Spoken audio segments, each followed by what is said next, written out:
you. Thanks. Well, welcome to all of you, those of you in the room, and I know we've got a lot of people watching us on a screen, so very happy that we can spend the next hour and a bit with all of you. My name is Maryana Iskander. I'm the CEO of the Wikimedia Foundation. That's the nonprofit that operates Wikipedia, the online encyclopedia anyone can edit, who has remarkably become one of the most trusted sources of information on the internet, which is amazing. And we are here with an incredible panel to talk about, I think, a topic those of you who attended the opening plenary yesterday would have heard. It's just on everybody's minds. How we think about disinformation, societies that are struggling with how misinformation shows up. And while we will absolutely talk about the threats and the harms, we're also going to spend a little time talking about what we can do and what are the solutions that are available to us as citizens, as countries, as governments, as organizations, and then open it up for some conversation with all of you. So in the interest of time and trying to make sure that we have a chance for conversation, I'm gonna invite each of our panelists to introduce themselves, tell you a little bit about the work they do, give us some reflections. We'll then have a brief conversation focused a bit on solutions and then open it up. Is that okay with the crowd? Okay, everybody's happy with that plan. Nkem, let's start with you. Thanks, Maryana. I am delighted to be here. It's my first time physically attending the forum. I participated virtually last year, and I thought it was a great and engaging moment. But being here physically, it's mind-blowing. So I'm really delighted to be here and honored to share the space with Liz, Tristan, and with you, Maryana. I really deeply respect the work that you do. Let's take for a moment to think about the geographies of harm. And I want to invite you to think beyond this room, think beyond this lecture theater, think beyond your spaces of comfort, and come with me to the middle belt of northern Nigeria, where there is the predominantly Haida community as predominantly Muslim, and the predominantly Christian farming community, who have been in conflict for the last decade. And this conflict is presented as an ethno-religious conflict, but that couldn't be far from the truth. It really is a disinformation narrative weaponized by the government. At the heart of this conflict is the scramble for depleting natural resources as a result of climate change.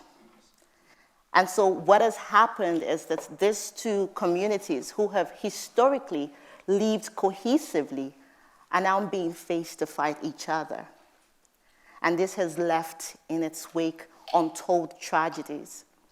This conflict has been escalated and in many ways sustained by recycled videos and pictures circulated on social media that make their way to closed messaging platforms like WhatsApp and Telegram, and has left in its wake untold destructions, loss of lives. People have lost their ancestral homes. And you see something as simple as recycled videos and images online could cause real-world harm. Between 2001 and 2018, the statistics shows that over 60,000 people have been killed as a result of this conflict. Think about that. That is 1/3 of the population of Oxford. And over 300,000 have been displaced. These are not mere numbers, these are people.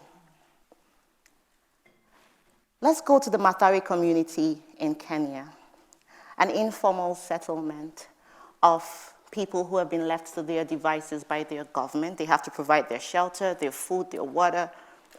And on that, the threats of extrajudicial execution by the security operatives who are meant to protect them is palpable.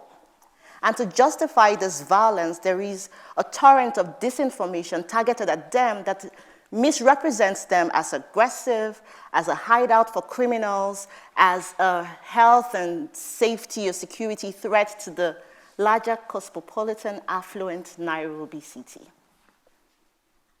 Or do I talk about the increased radicalization of younger people, thanks to the rapid transformation of the digital space that allows for people to be radicalized not by 2-hour-long videos, as it used to be, of extreme ideas, but now with 2 minutes in a sing-song and dance, trivializing the decapitation of an individual, specifically because of their ethnicity, their race, or their religion.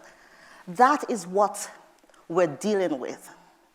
We're dealing with human rights defenders who have been accused of being of a sexual minority group. And this is important because in most countries in Africa, you could face criminal charges as a result of your sexuality. And it could go as high as life imprisonment. We saw the recent legislation in Uganda.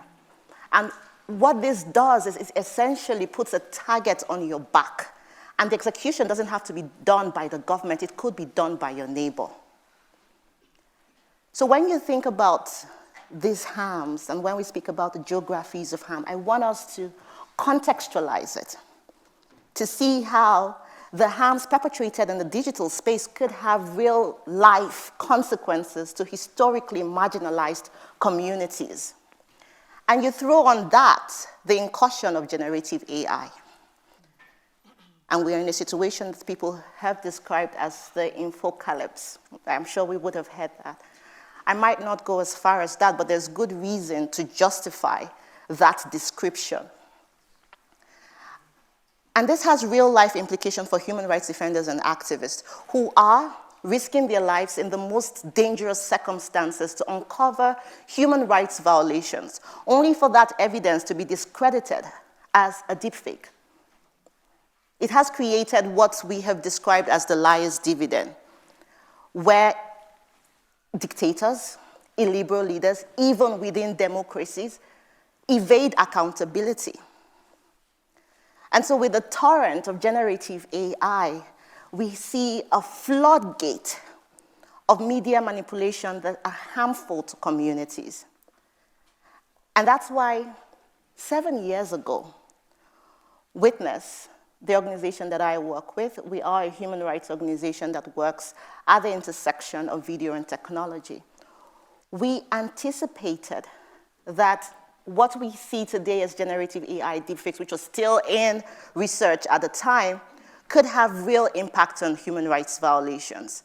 And so we started the Prepare, Don't Panic campaign. And this was steeped in listening with global and diverse perspectives across communities. And what has come out of this are key recommendations, actionable recommendations that we could implement at a systems level and scale. And I would just go over some of those recommendations. The first is the need to center human rights consideration in the design, development, and deployment of artificial intelligence. Right now, this technology caters to Hollywood filmmakers, and that is important. It is important. We heard yesterday when Eva spoke brilliantly about the power of narrative and how film can play a role in creating a shared reality. So that is important, but we do not want a trade-off. Because when human rights considerations are thrown out of the table, there is real-world consequence. And so that should be at the heart of the design. The second is that we must begin to think about detection tools. Yes, detection would, this is the argument that the technology to create manipulated content would far outpace the detection efforts. But it is needed regardless because it is an antidote. And we can't talk about detection tools without speaking about detection equity. Who has access to this tool? And what does access truly mean? Because we know that access can easily translate to power. So what does access mean? Are these tools behind a payment wall? And if they are not, what is the skill set that's required to engage meaningfully with them? And what data is this tool being trained on? in the work that we do, some of the existing tools, though limited, they work in certain places, particularly if you're in the urban regions. It works really well. But at the time we begin to travel further down into remote communities, it becomes not just useless, but actually harmful. And so we must speak about detection equity. And in sequel to that is the conversation around authenticity and provenance infrastructure. And to break that down, what it means is within the technology, how do we trace the origin of truth? And this has to be embedded. And in having those conversations, it must again be centered in human rights considerations. Because we do not want a trade-off of human rights. For example, we do not want to trade off the right to privacy on the altar of provenance and authenticity. And then when we start the conversation around disclosure, which is important, there are two ways we have approached disclosure. One is to ensure that we decentralize the responsibility of disclosure from the foot of the content creators, because they are the ones who we see, oh, you AI creators, you should disclose, you should signal in some way, and that burden is placed on them, but it should be distributed across the pipeline to the creators of the infrastructure, the distributors across board. So that responsibility should be distributed. Secondly, we have to change the narrative around disclosure. There is a stigma kind of associated with it. It's almost in someone, this is from the creatives that we work with, the AI creators that we work with, they've shared with us, that it almost feels like when we disclose, we somehow diminish the creative value of our content. But we can switch that and actually see disclosure as an empowering way that, on the contrary, helps to it is a form of creative expression. And it's empowering not just to the consumers, but also to the creators themselves. And finally, it is the conversation on satire. And satire is really important because we have found that in harnessing the potential of generative AI, satirists are using this technology to create satirical content. And so when we speak about regulation, we must understand that the conversation is quite nuanced. How do we protect this form of expression? Because I can tell you that in some of the countries that we work in, this is really the only way through which citizens can be critical of their leaders. It's essentially the oxygen to dissent. So how do we protect that class? And this point that I have shared could really influence the ecosystem. But I can tell you that the communities are not waiting for the hand of God. They are also working. The communities that we work with in the waterfront communities in the Niger Delta region of Nigeria, who face violent forced evictions by the government, realized that there is no way for them to put forward their truth because they are not on the map. And so what did they do? They started mapping their communities. They started using drone technology to periodically document their communities so that when there is a violation, they have evidence to show that we are here. And this is what we looked like before you violated us.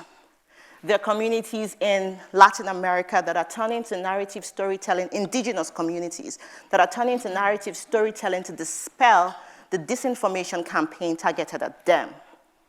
There are also human rights defenders in Africa who are using artificial intelligence to create avatars of human rights defenders. And what is this doing? It is minimizing the risk of the exposure that is associated with being a human rights defender while retaining the authentic message of their community.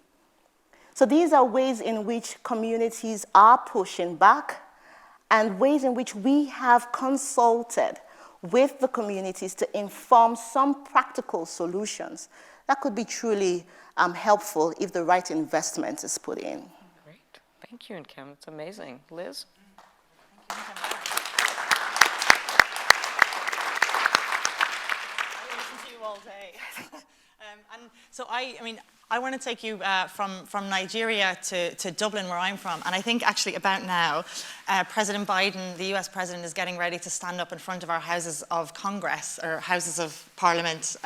We call it Dáil Éireann.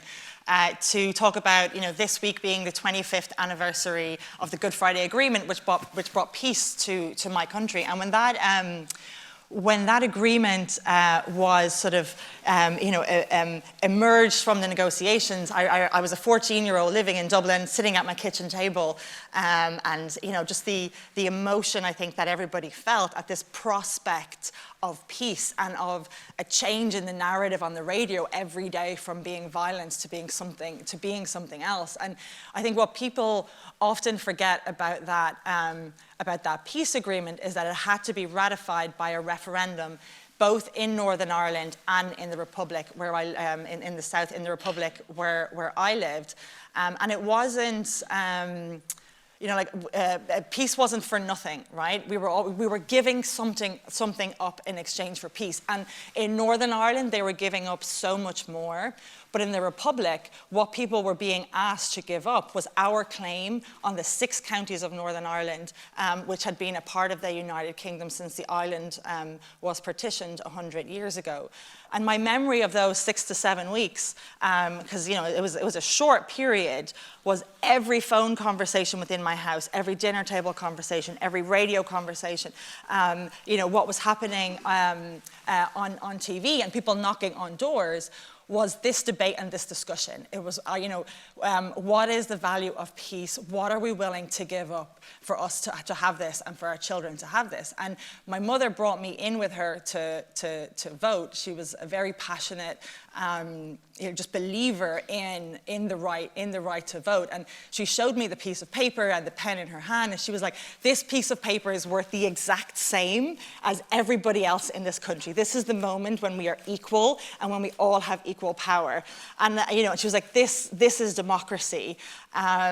But it was actually, it was when the results came in, I can't remember if it was later that night or the next day, and it was yes, both parts of the island had voted for peace.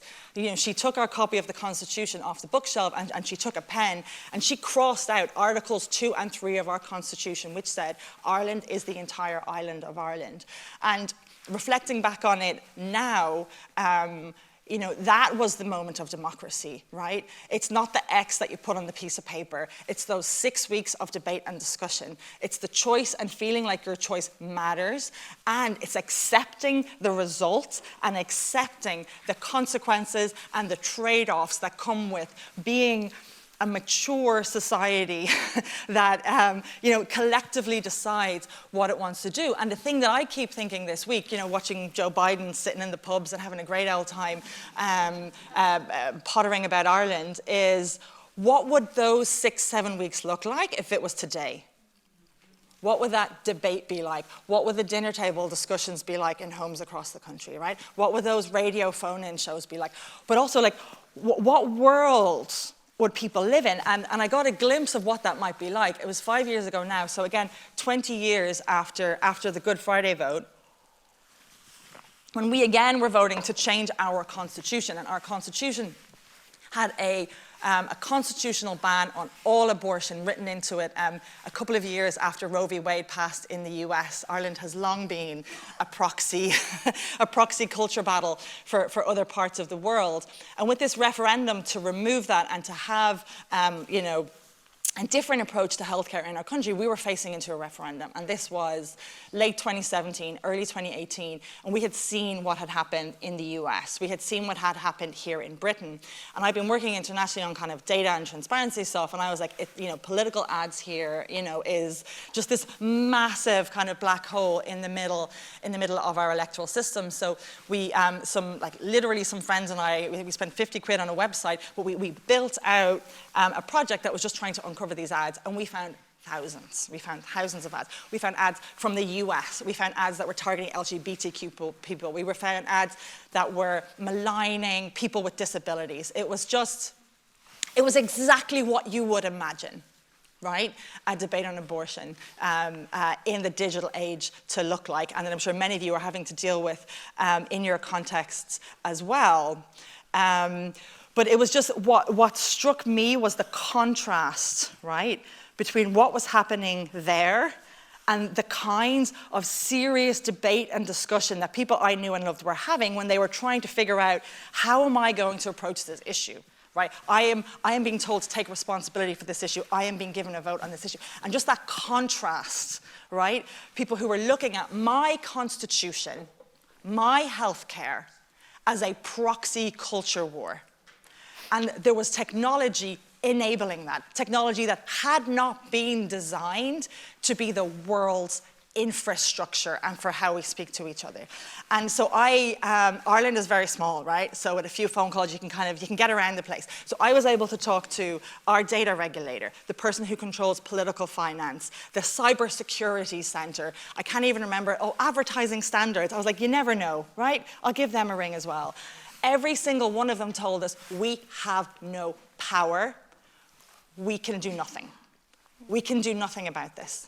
These corporations are not based here. The actors are not based here. Our law was not designed for this. We haven't been able to adapt, and these systems were not designed. They were designed, if they were even designed, with a US concept of expenditure of money as free speech. Let's be very frank about it, right?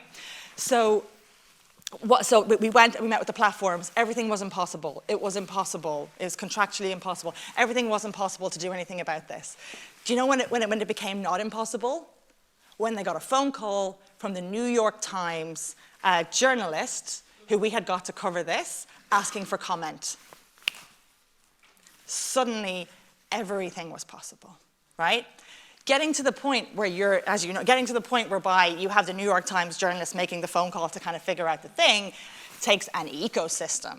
That takes a lot of people working behind the scenes. It takes community, right? It takes figuring out our power and where can we find it and where are these connections and everything else that's going on. And so, we were able to get these gigantic tech platforms to do something about this, right? It was in the closing days, but it also, we then could have like a narrative for the voting public prior to polling day, just saying, listen, the stuff you've seen online, pinch of salt, trust the people who are knocking on your doors, and trust the people in your life more. And that was where digital action came out of this moment, right? And for me, this was about power, right? There were two core ideas of power that came out of this process for me. One of them was the powerlessness of my state to do absolutely anything, and we house these companies. Right? We house these companies, and my state could do absolutely nothing. But the other piece of it was the power of people getting together and working together publicly, behind the scenes, whatever the hell it took, right? To be figuring out, how do we shift this? How do we change this? And that was the core kind of piece of digital action when we were kind of building it out, was let's get all of these people who need to be a part of this solution. Let's figure out ways for them to work together, right? We'll work in the background. We'll figure out, who's doing the strategic litigation piece, who's engaging on the Digital Services Act, who's doing the digging, and how can we just build out an infrastructure that enables that to happen. But the other piece of this, the powerlessness, right? So the first time digital action was written on a piece of paper was the Paris Peace Forum. I managed to get an invite. And so I'm kind of wandering around and I'm like, digital action is this new thing. It doesn't really exist yet. Christine Lagarde is floating around, right? And Macron, all these big kind of, heads, right? And these two men walk up to me, right? And they're like, we're Burundian civil society. We're in the diaspora. We've managed to get into this room, right? There is genocide in our country is being stoked, right? Search for Common Ground, there's just this division is being stoked in our context. Do you have an email address for anyone at Twitter? That was their question. They were in that room of power and they needed an email address, right? Because they're like, nobody is listening to us. And I think this piece about the geography of harm, over the last 4 years, my conception of the harm of this process is too much of this is being defined by people like me, right, by people who are sitting in Dublin or people who are sitting in California or people who are sitting here in London. And actually, like, you know, what you were talking about, right, what our colleagues around the world have been talking about and seeing is magnitudes more significant, right, and is having such a disastrous impact. But like, okay, that's the geography of harm is global. Where is the geography of power, right? It is minuscule. Right? To some extent, it is literally boardroom tables, because even like shareholder power is quite minimal in these contexts. It's maybe in Brussels. Who knows? Someday it might be in Washington if they can get their act together, or somewhere else. But this is, you know, like this to me is sort of like where we're going, right? How are we starting to align the geographies of harm and the geographies of power? So the problem definition that we're using in the solutions that we're going to be talking about in a few minutes, so that problem definition isn't political ads in Ireland, which I'm going to be very frank with you, it is at the moment. Right? A lot of the problem definition of this stuff is incredibly narrow and is defined by people like me who are able to get the New York Times to do other things. So we're working on a big campaign. Maria Reza basically pitched it for us yesterday, which was very nice of her. 2024, people in 70 countries are going to be voting. One of those countries is the United States, right?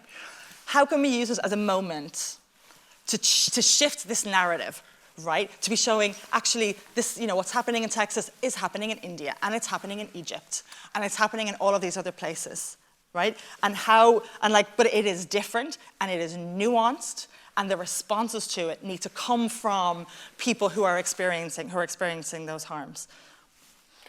You can see it's going to be a lot to cover in an hour. And so I know, Tristan, you've got some slides. It might be easier if you want to stand up, and Sure. That way you can use them.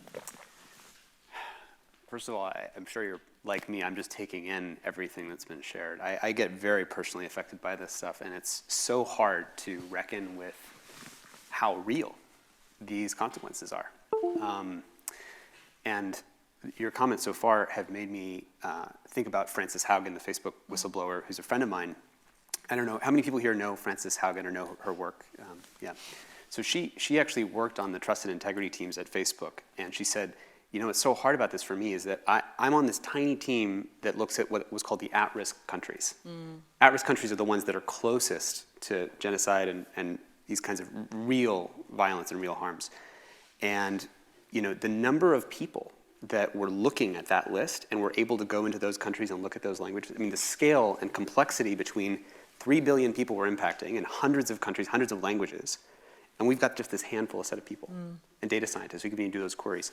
So I just really want to honor everything that you shared, and it's so real, and I'm so personally affected by it. And what I'm interested in, and maybe I just share, my name is Tristan. I'm co-founder of the Center for Humane Technology. I used to be a design ethicist at Google. How many people here have seen The Social Dilemma on Netflix?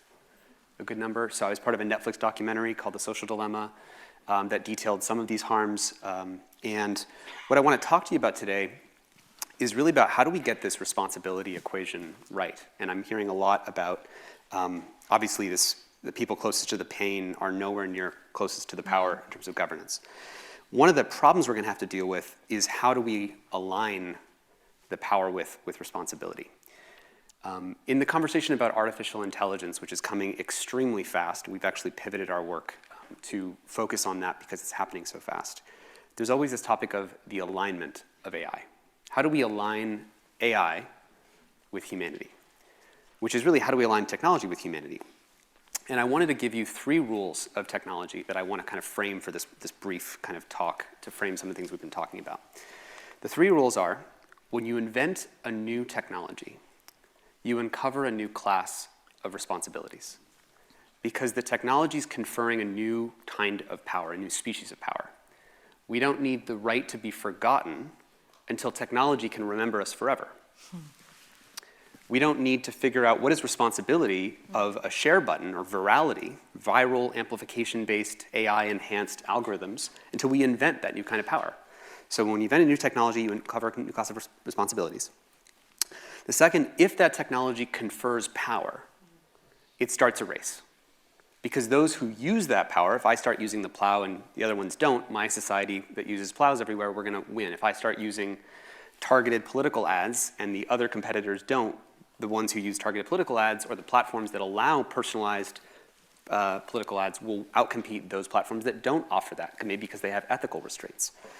So if the tech confers power, it starts a race. Third, if you do not coordinate that race, the race ends in tragedy. Right? So this is a multipolar trap, an arms race, a tragedy of the commons, these game theoretic problems. If you create a new race and you don't coordinate that race, it ends in tragedy. So this is what the social dilemma was really about, which is about how the race for attention in the attention economy, and the race for engagement and the race for growth by these handful of tech actors would create these problems. And I would argue that social media was our first contact moment with AI and humanity. And what do I mean by that? Well, when you scroll your finger and you try to load, what's the next video on TikTok, or what's the next YouTube video, or what's the next tweet it's going to show me, you activated the supercomputer, pointed at your brain, trying to figure out what's the thing I can show your nervous system that's going to keep you scrolling with your finger. So that was the first AI deployed at scale, 3 billion people jacked into this AI. And social media is a very simple technology relatively, right? And we'll saw how just a slight misalignment of social media and society could produce this enormous range of harms. And so we're going to walk through that. Humanity lost this first moment, this first contact moment. Why did we lose? How did we lose first contact? Social media seems pretty aligned. Connect people with their friends, give people what they want, we'll show people personalized ads. These things all sound like alignment. And yet, we got it wrong. Underneath that was the race to maximize engagement. Engagement confers power. The more engagement and time I have of people's lives, the more I can sell that to advertisers. That's the companies. If I'm an individual user, the more followers I have. My nonprofit gets 1 million followers. I want to tell my donors to fund me so I can make that number 2 million followers. It's a new kind of power, of influence. So the race to maximize engagement. What do I mean by that? Oops. These look like old slides, but all right, hopefully they updated the slides. So in this race, the first goal is get your attention, right? So what do? We add like buttons and share buttons that say, get you addicted to pulling for likes and seeing more notifications. How many likes do you get? In the race for attention, that's not enough. This is the race to the bottom of the brainstem. It works even better if I get you addicted to getting attention from other people. So I need to turn each person into a validation-seeking machine. How do I do that? I add beautification filters to the apps, right? So mirror, mirror on the wall, the social media app that makes me look best of all is the one that I'll use. TikTok was found experimenting with actually invisibly beautifying your photos, plumping your lips, plumping your cheeks by less than 5% just to keep people engaged. These do look like old slides. I think they did not update them. Oh well. You want to pause? What's that? You want to pause and see if they want to reload? I don't know if they happen to have the newer slides. I don't know if I can communicate with anybody, but I don't have an earpiece. Second contact. Second contact. I'm going to keep going through, and if the slides, I'm just going to jump through things that are not relevant. So apologies for the confusion. Mm-hmm. So, and then what also works in the race for attention? We'll invent these buttons called instant sharing, because instant sharing means that my stuff gets a lot more attention when I post online, which is really makes me feel good. So it's an ego inflation machine. Just pump up people's ego and validation. But when you create this new kind of power, retweet buttons, reshare buttons, et cetera, it creates this effect. The MIT study from 2018, people know well from the social dilemma that fake news spreads 6 times faster than true news. When you invented a new kind of power, you invented a new kind of responsibility. And I think this is just summarized so well in this example. I don't know if you can see. Social media summarized in 2 tweets. The first tweet is, the much vaunted Pandora Papers revealed the patriotic President Zelensky was storing payments from his top funder in offshore accounts. He was also a funder of a neo-Nazi organization. The point is that story got 8,000 retweets. And here's the person responding. I was the editor and co-reporter of that story. Look it up. You've completely twisted it. There's no link between this money and anything to do with Azov. And that only got 58 retweets. You let this run your society for 10 years, and I'll tell you exactly what your society is going to look like. And shoot, they really didn't update the slides. The harms that we're talking about and that we have talked about around the world, genocides, at-risk countries, that emerges out of these design choices, out of these races for identifying new forms of power, in this case, the engagement economy. And that produces what we call first contact with social media, which was all of these kinds of harms. Information overload, addiction, influencer culture, sexualization of kids, genocides, online harassment, polarization, deepfakes, breakdown of democracy, cult factories.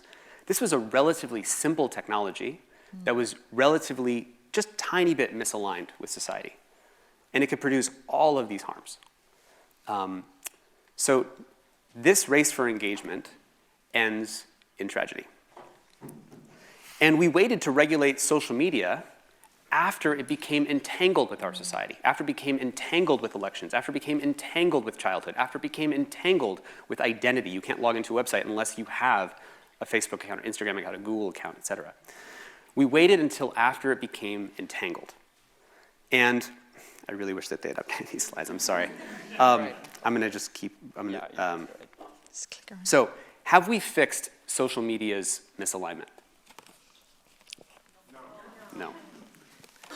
So we haven't even fixed the first contact with AI. We're about to hit second contact with AI. The history of this really briefly, for all of you who are interested, I highly recommend you Google for a talk called AI Dilemma, which we just gave about a month ago. The root of it is that people who are inside the new AI companies, OpenAI, Google, DeepMind, et cetera, reached out to us at the Center for Humane Technology and said, this stuff is being released at a reckless pace.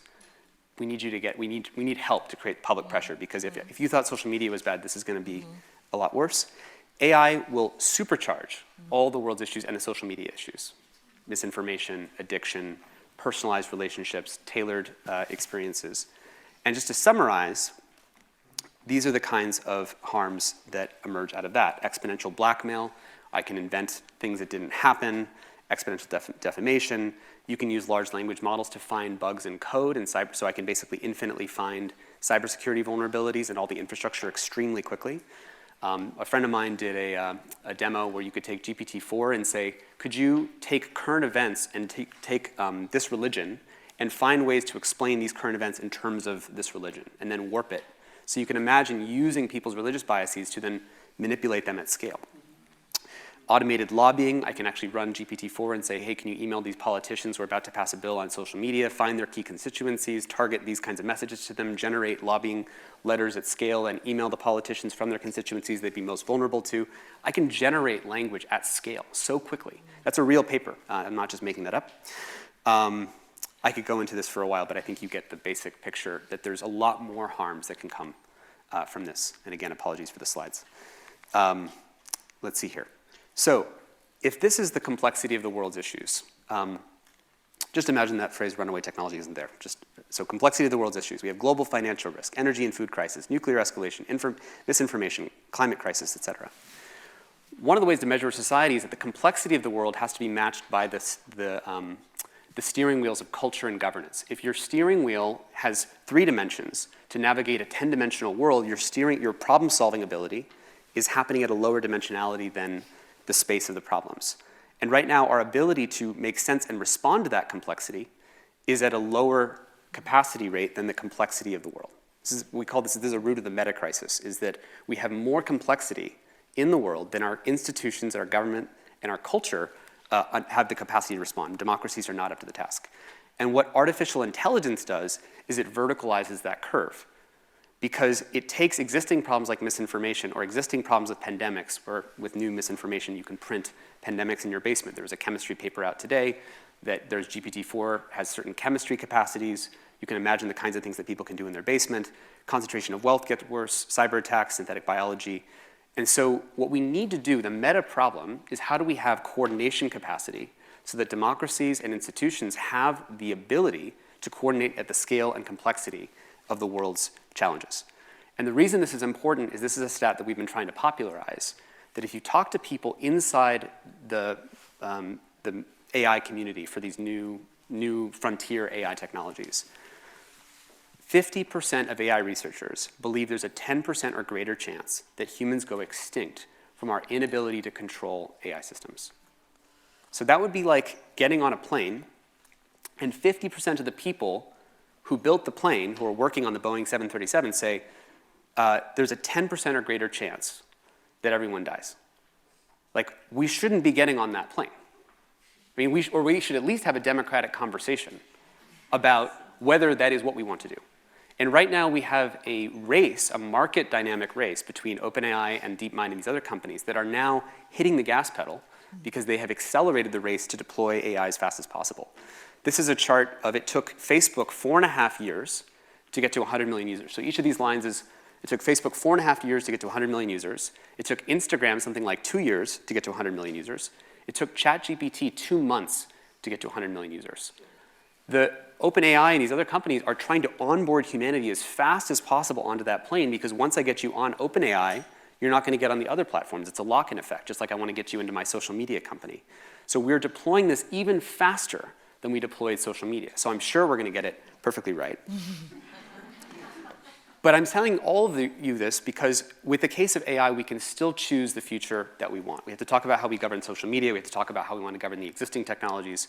But the point here is that before AI gets entangled with our society the way that social media did, that once it was entangled, it's become incredibly hard to regulate. And AI is still at the point of entanglement. And so we are them then now. We often look back in history and say, the Robert Oppenheimers, the people in this room, the funders, the people who are doing this work, we are the people who have to make tough choices about this emergent period in history, about which way we want this to go. And optimistically speaking, we were able to limit nukes to 9 countries, even though there was a game theoretic race for every country to have them. We signed nuclear test ban treaties. We created the United Nations in Bretton Woods. We created positive sum economics to limit the kinds of risks for war. We were involved with the Future of Life Institute, this big letter called Pause Giant AI Experiments. You probably saw it. Elon Musk signed much later, even though he became the key person in the headline. And this was basically the signatories of the people behind the field of machine learning and artificial intelligence, literally the people who invented deep learning, who wrote the textbook, saying we need to pause for 6 months the development of large language models and not build GPT-5 until we get the existing stuff that's out there right and put in the safety guardrails. So the key point of this message is let's not make the same mistake we made with social media, where we deployed this as quickly as possible and we got the harms that we've been talking about all morning. To review the 3 rules. When you invent a new technology, you uncover a new class of responsibilities. If the tech confers power, it starts a race. And if you do not coordinate, the race ends in tragedy. So the question is, who do we have to be? Who do we have to be to coordinate that race? So, thank you.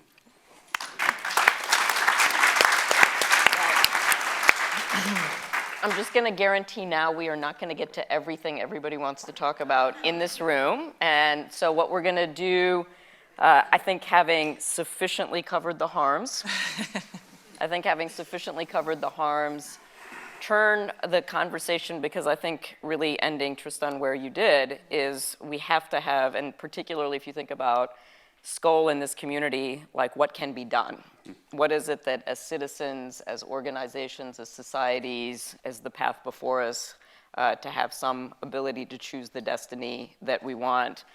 I am part of an organization that operates a platform that humans control all the AI. It is possible, and that there's a human in the loop on all machine learning. And so I think having a bit of conversation on what to do, and then we'll open it up. I've asked our panelists if they can stay a bit later, so if we don't get to your question, you have an opportunity to engage and talk to them as well. I think, Liz, let's go back to you first. And in reflecting on the work that you've done and the powerful story that you shared with us, what is your sense of possibility, solutions, the responsibilities of citizens and states? Yeah, thanks. Are we all scared yet? Thank you, Tristan. So, to me, it feels like we're in a moment. Did anybody have to read the Silent Spring in college? It was this book that was written, right? And it was sort of the birth of the environmental movement. And it was sort of the author looked around and she was like, "Where are the birds?" Right? They've all died. We'd had this incredible innovation and technological advancement that had been poisoning, right? And we weren't paying attention. And what was our response to that, right? It was not one thing. It was, in the US, the EPA was established, right? Citizen power was established, there was an entire an entire, movement that would never have considered itself a movement, just thinking about how do we stop and pause, right? And figure out, okay, well, we are where we are now. What are we going to do? What are we going to do now? And like our metaphor as an organization, you might have seen these little postcards, is like the boats, right? Is like this is a flotilla effort, right? This is like Nkem's amazing work, and I think Ashna from Sepesa is there, like people doing really fantastic work on the ground, or what Signals Network are doing in terms of like getting the information out of companies. I think what Tristan and lots of other colleagues are doing in terms of like research and understanding this and thinking about the technology. But I think it also has to be, we also have to think about like corporate governance, right? At the end of the day, like if we try and treat this problem as a speech governance problem, which I think is a big part of what we have been doing by and large, we get into very messy territory and conflicting rights and everything else. One of these boats has to be about what are the expectations that we are setting on companies when they're putting new products out in the world. If you are a drug manufacturer or a food manufacturer, we don't say, dole it out there and let's see if anybody dies. And if it does, then we'll try and adapt the world so that we can deal with your business model. Right? We don't do that.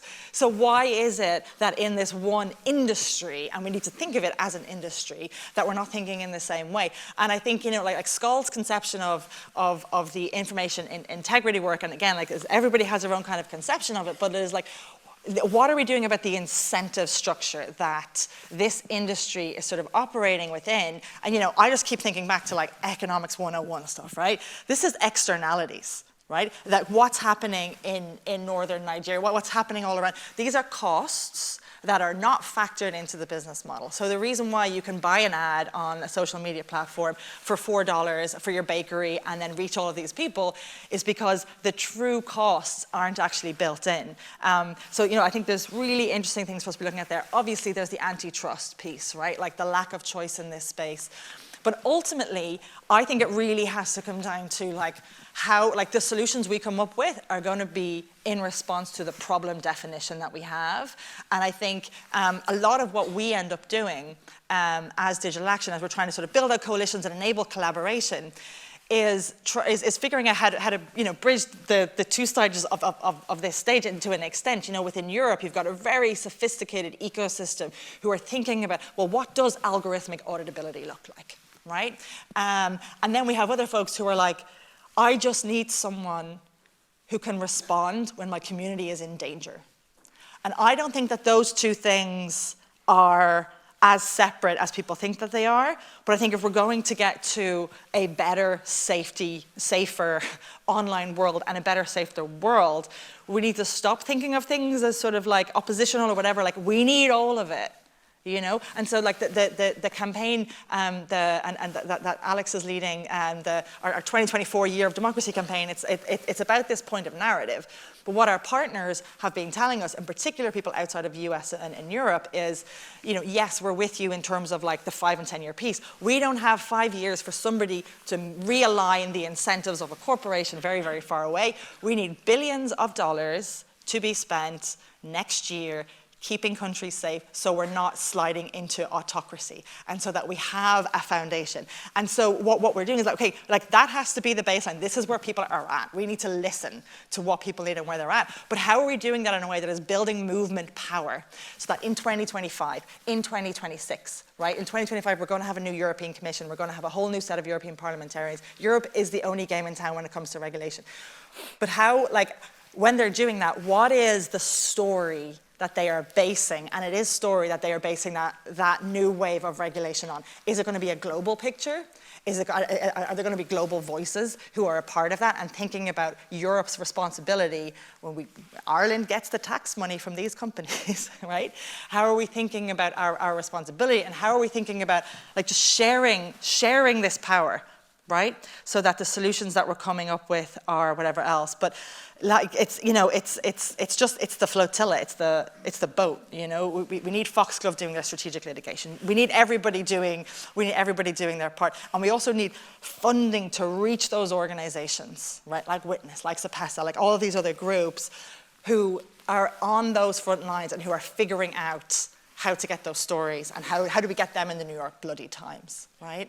So that so this narrative and that the data that the research is based on. What's the story at the end of 2024?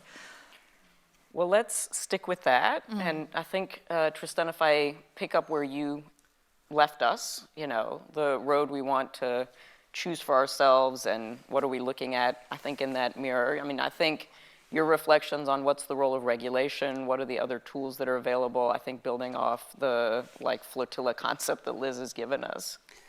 Yeah, what I hear you saying is the need for coordination in the flotilla. And the irony is that social media creates a decoherence of the population that makes it harder and harder to agree on what to do. And whenever someone tries to do something, the thing that will go most viral is the most bad faith take of that institution's response. I'll give you an example. The Biden administration, I think, created something called the Disinformation Governance Board to try to deal with and create like a NATO-like looking ahead, forecasting, here's the disinformation threats. Of course, so there's two possibilities. One is that it's a bad idea, it's badly run, it has bad motivations, and it wants to be a ministry of truth. Or it's a really good faith effort run by good people who actually just genuinely care and are looking at genuine threats coming in from the outside. Which one of those interpretations do you think went viral on social media? The bad faith take that it's the Ministry of Truth. The Ministry of Truth definitely became viral. The machine learning algorithms picked that up, and they start making that take go viral. And then, of course, the woman, Nina, I think was her name, resigns. The whole board is disbanded, and she's literally gone into hiding because there's been so much harassment to her. So that gives you a take that as we try to respond to these challenges, and by the way, that's not even enough, right? We have to do so much more than that. The irony, just to do one more bit on problem definition, because I agree with you, each cite Charles Kettering, a problem well stated is a problem half solved. Einstein spent 95% of his time defining the problem before you get to solutions. I just lost my train of thought, hold on a sec. While you get it back, I'm gonna give you my Oh, thank you. Let's see. We were just saying, downward spiral, that's right. So the way that I think it's important to frame the problem. This is exactly, as you said, private profit, public harm showing up on the balance sheet of society. It's another extractive business. It's a race to the bottom of the brainstem, drilling for attention, not for oil. The balance sheet, the climate change of culture of those harms, addiction, misinformation, genocides, all that stuff, harassment, shows up on the balance sheet of society, not on the balance sheet of the companies. That balance sheet produces this climate change of culture. So they're not internalizing the externalities. The cost of that is what we call the downward spiral. Technology conditions a culture that is more addicted, outraged, polarized, narcissistic, and misinformed. That's the cultural consequences. That culture that's addicted, narcissistic, polarized, misinformed, no longer has faith in institutions. Think the example I gave you on the Disinformation Governance Board. Therefore, institutions, when they respond, don't actually respond to the problem, and then they also keep technology unregulated, which means we keep going down the downward spiral of a more incoherent society, less faith in institutions, back to unregulated technology, and so on. In that spiral, we don't want to just have social media be 5% less toxic, or take a whack-a-mole stick and knock 20 more pieces of misinformation. We actually want to get to a world where it's an upward spiral, where technology conditions a stronger, healthier, more coherent, better mental health, better, stronger families, communities, et cetera. That culture then is capable of coordinating and having more ability to legitimize institutional action. And then those set of stronger institutions can regulate technology into an upward spiral. So you get a stronger society, stronger institutions. And that has to be the ideal, because anything less than that is we're still basically slowing down a downward spiral. All that depends on coordination, shared reality creation. And so that's what we have to get to. And I can leave it there and we can keep talking. Right. Well, we're going to land the plane that doesn't crash back on the place, and Nkem and I are both from the African continent. And one of the things that I just want to introduce as our last input into the conversation before we open it up is that when we spoke yesterday, one of the concepts that you shared about the work that you're doing on the ground is this concept of fortifying the truth. And I think if, again, we build off of what Liz and Tristan were saying, the role that humanity, the role that humans have in our conceptions of what truth looks like in a world that's increasingly defined by technology. So bring us home, Nkem. Yeah, sure. The curve that Tristan showed us is really interesting. And the question then is, how do we strengthen our ability to respond in a way that is effective, but also meaningful to the communities that we are a part of? And so often when we think about the threats that the digital space presents, and if we go deeper and think about disinformation amplified by digital technology, we're often in reactive mode. We're often thinking about responding. But how can we proactively prepare? And the work that we have been doing, we identify that it's important that we start talking about how communities can fortify their truth.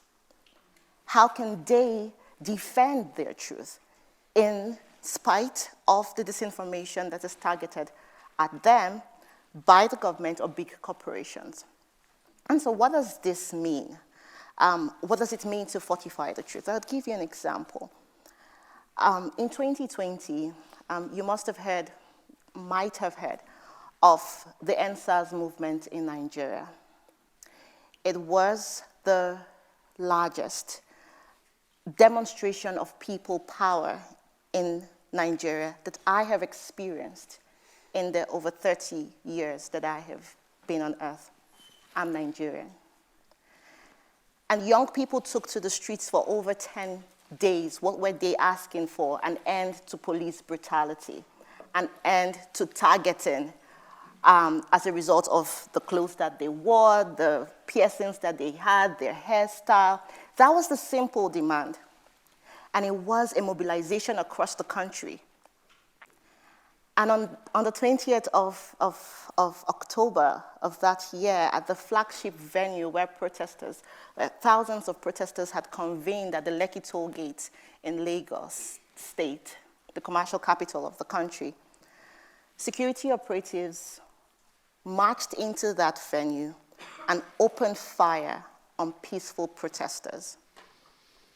Research by Amnesty International documented that at least 10 people were killed that day.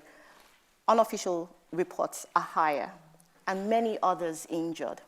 And there was video evidence to show this violation, overwhelming video evidence to show this violation. There was a live video by a popular DJ called DJ Switch. You might know her. She's an artist, but as a result of the NSAS movement has become an activist.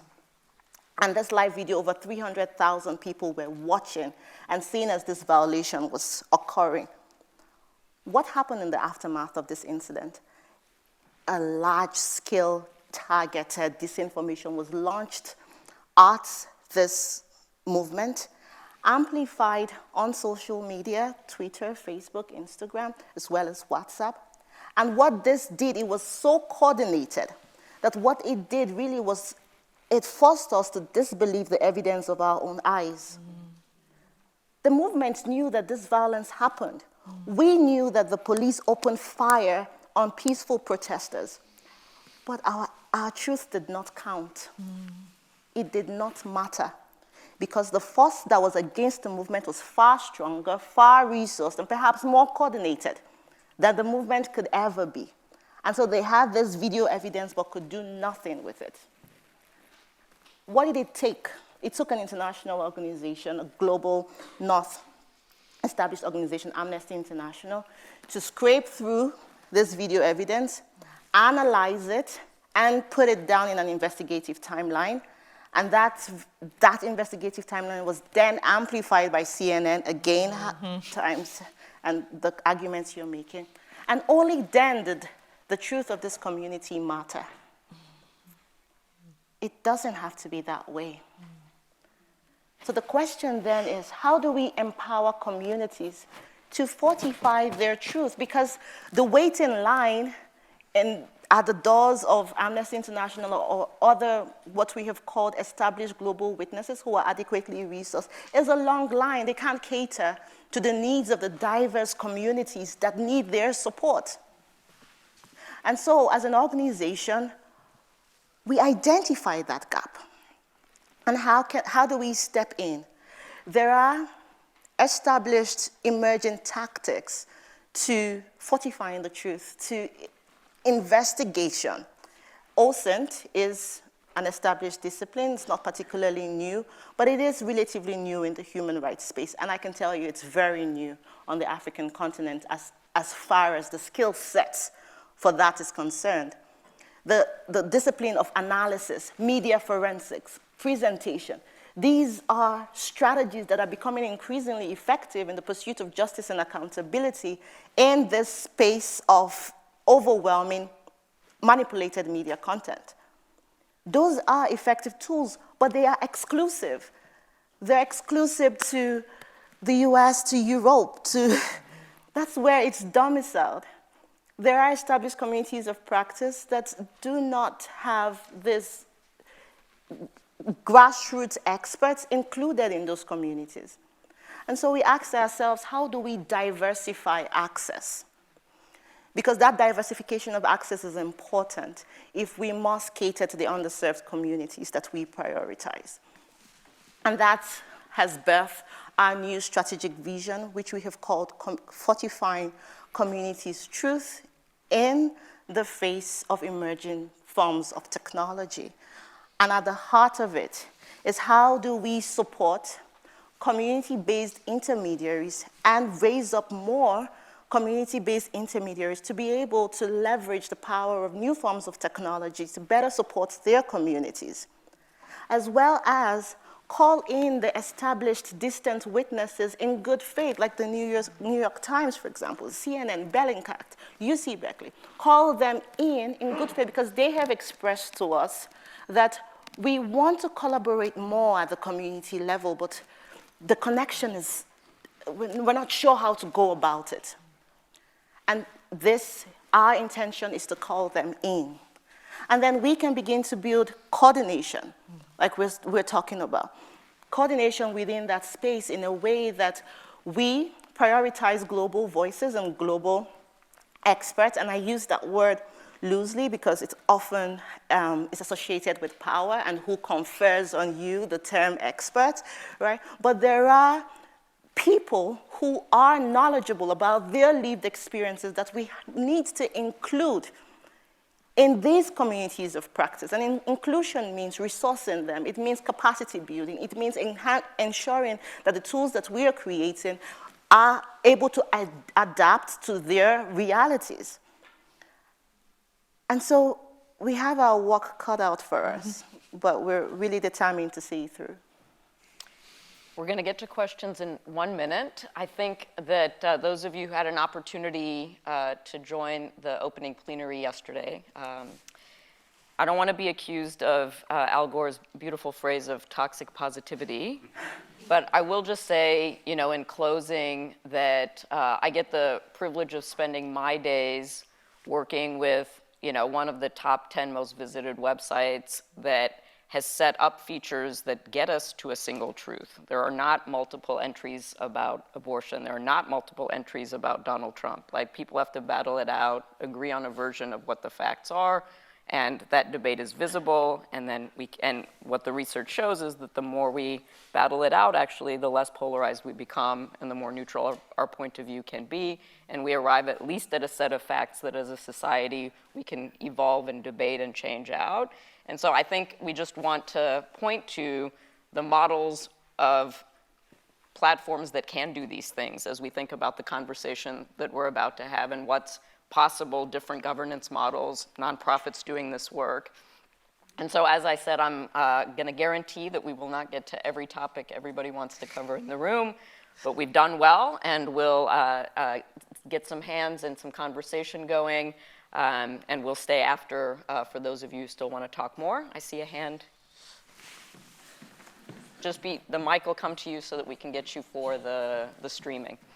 I can see everyone. So this seems to me to be like a devilishly difficult problem, because when you looked at all the kind of horsemen of the apocalypse that you listed as all the kind of problems of the world, I often think about AI as a potential solve and an accelerant for many of them. Material science, molecular biology, climate, all the things it could do if deployed for good. In some ways you could argue, given planetary boundaries, it's the thing that could get us there in the time left and available to us. So I think the dilemma, and I'd love to hear some quite specific ideas from everybody on the panel, is all the things that we want AI to be open and available to do to address these problems could potentially be snuffed out if we're trying to regulate all the terrible harms. And we all acknowledge in this room the harms are there. We don't even have to recite them. They're there. But the mechanism of getting the balance right to accelerate one and halt the other in a sensible framework seems to me to be incredibly difficult to get right. And what's the governance framework? What's the legislative framework? What are the policies that we have to do to enable both? Because both are civilizationally required. Thoughts? Yeah, want to start, Tristan?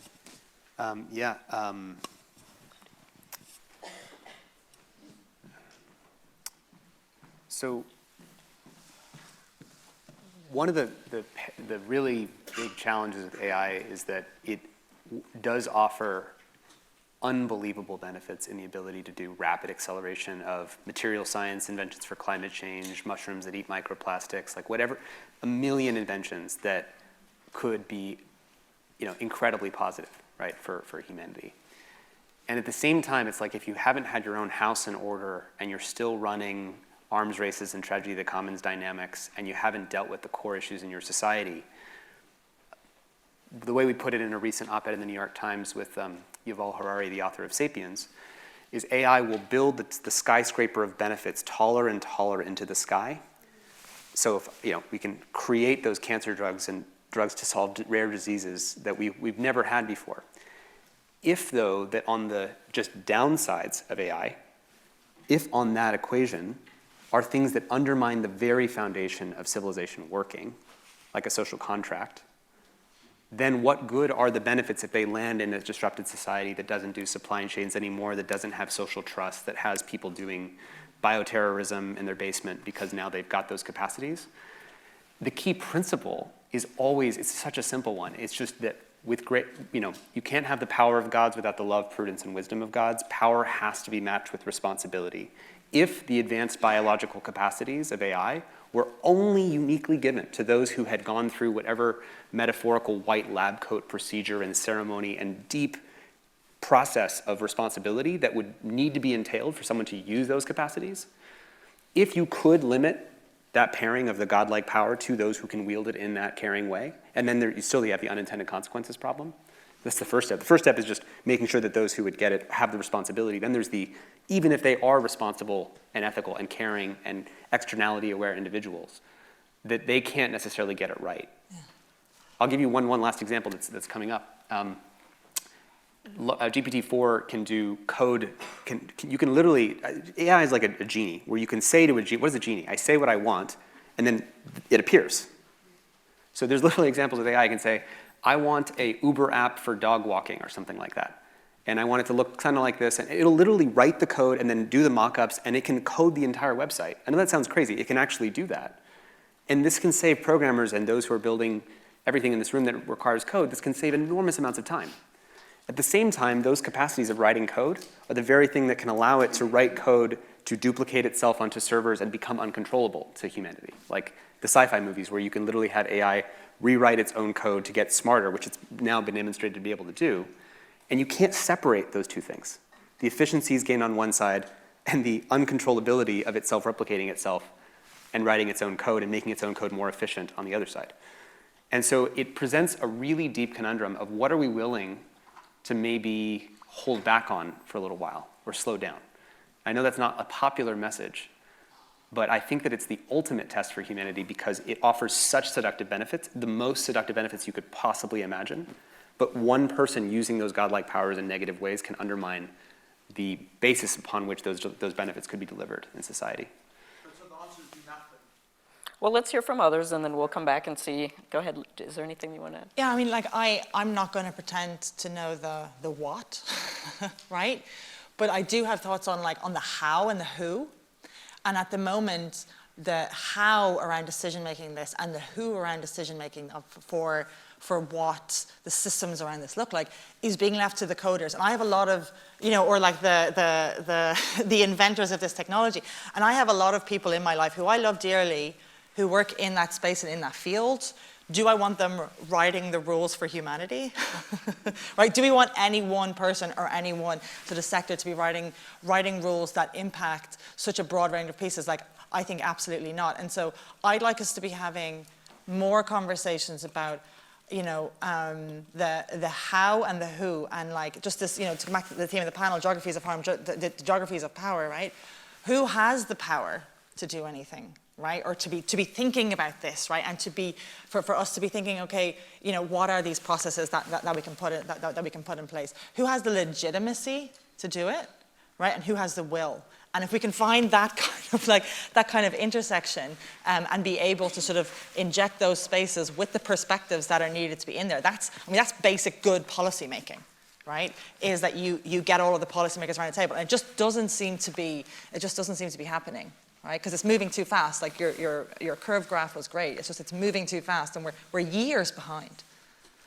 I mean, I think that the very pragmatic answers, if they were obvious, we probably would know what they are. And my sense, just having listened to some of the inputs on the panel, is there's no doubt there is a role for regulation. I think the question, which when I think about Liz's example of how we've is that the regulation has to keep up with the innovation, and it also has to not have the unintended harms, and a lot of work on.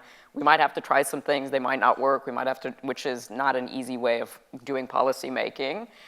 I live in a world in which a platform has humans running the algorithms. So human in the loop technology exists. We have it at Wikipedia, it exists in the world.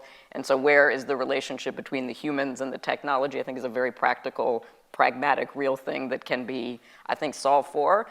And then counterintuitively, if you listen to these stories, I actually think that very solid journalism and news capacity in our societies in the short term is going to become an important part of the institution building that has to happen while we figure out other solutions. Knowing what's going on, being able to have citizens follow, being able to have the narratives and the stories. So those might feel unsatisfying as, very practical next things to do, but I do think that a lot of the examples that you've heard here, and we've certainly heard in other places, is the importance of reliable sources and news organizations to help us keep track of these issues in the short term is going to be actually really quite essential. Yeah. I think we've got lots of hands. We're going to, It's a question for Tristan, and I hope you disagree with me. My observation is there's a 99% chance that we're toast. The computers, sorry, that's why I want them to disagree with me.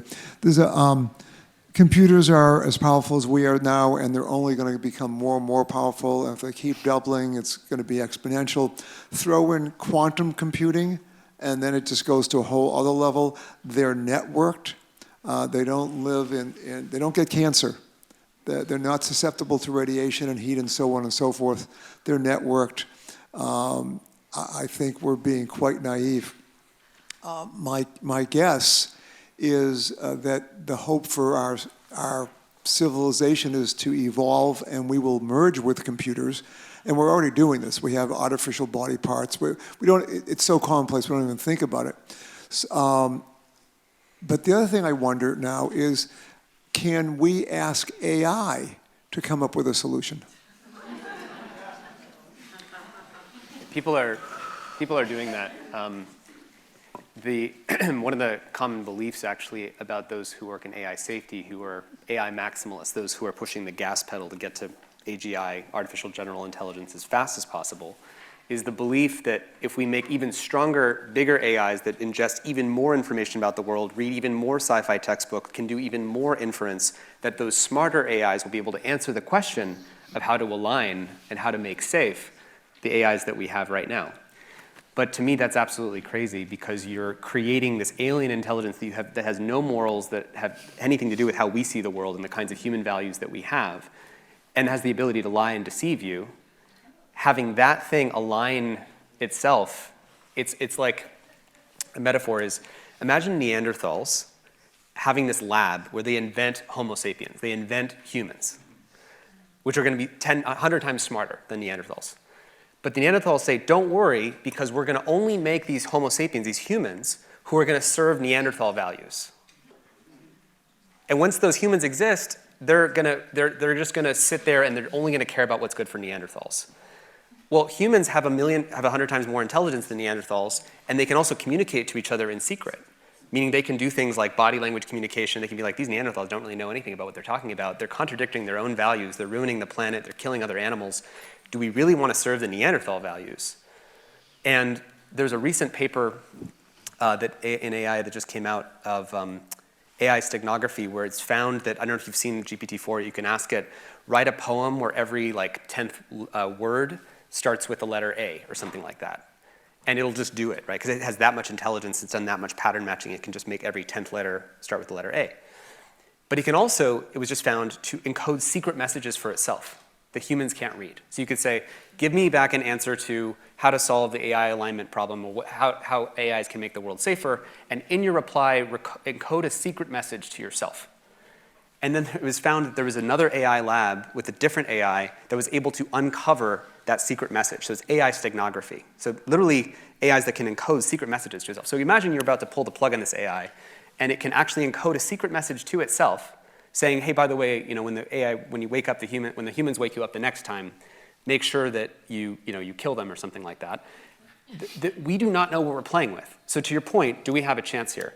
I think we have to realize that this is actually like the final level of humanity dealing with our relationship to technology and these races, that if I don't do it, I'll lose to the guy that will. If we have that logic with godlike power, this race is over.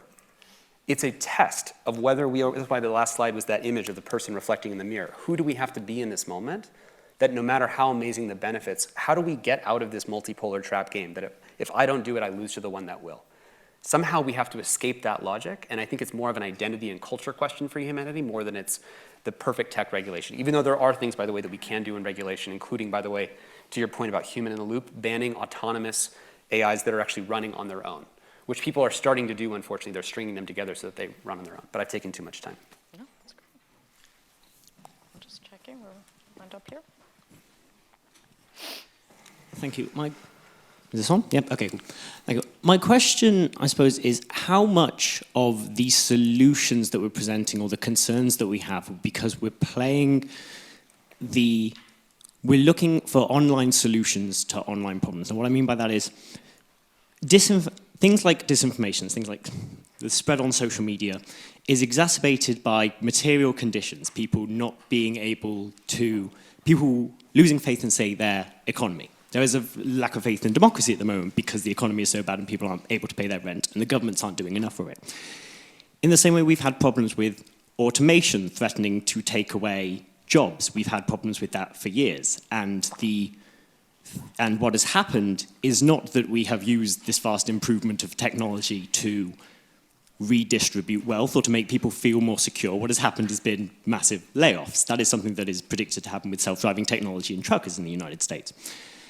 When we worry about the harms that will happen to, say, kids online or a breakdown of our communities, it's because there are so few spaces in the real world to go, so few community activities, a lack of resources invested into building that up, that material things, going out and touching grass that could perhaps help deal with some of these concerns are just not considered, it seems. Do you think that these sort of ideas, the sort of great amount of wealth that has been generated by companies that will benefit from these problems could be used to create material solutions that actually just take people away from the online space in general? Or do you think that that's unfeasible, that this is almost a pipe dream, that it's an online world and we're all just sort of living in it? Okay, do you want to take that one? Yeah, I think that's a really important perspective. I don't know if there's a way to take people out of the online world in general. But what I know is that from the work that we do in communities, part of what they have said to us is the need to prioritize non-tech methods in confronting disinformation. The approach has been to throw more tech at the problem and expecting that there would be solution to it. But we find that the impact of disinformation impacts on communities that may not have direct access to a digital device. And they have ways through which they verify information that comes to them. In a community in the southeastern part of Nigeria, we found that they had what they called community-based verifiers. So when the people have access to information, whether it is from social media or it's just word of mouth, there are people within the community that they turn to ask to verify this information. And so we began to ask ourselves, how do we bolster the capacity of those community verifiers so that they are able to carry out these duties and this trust that the members of their communities have bestowed on them? And so I think that we should also, as a collective within our various communities, think about how non-tech methods can be useful. It might be, like he has suggested, just a play date or touching the grass, right? And it could be more complicated than that, understanding trusted communication channels within communities, who are the gatekeepers, where does the peer pressure groups within communities, what roles do they play? Community-based media centers, what roles do they play? And how do we introduce them into this conversation as well?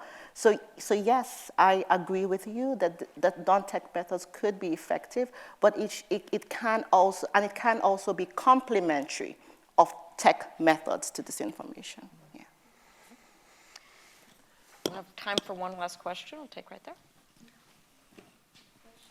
This one right here. Thank you, each of you, for this conversation.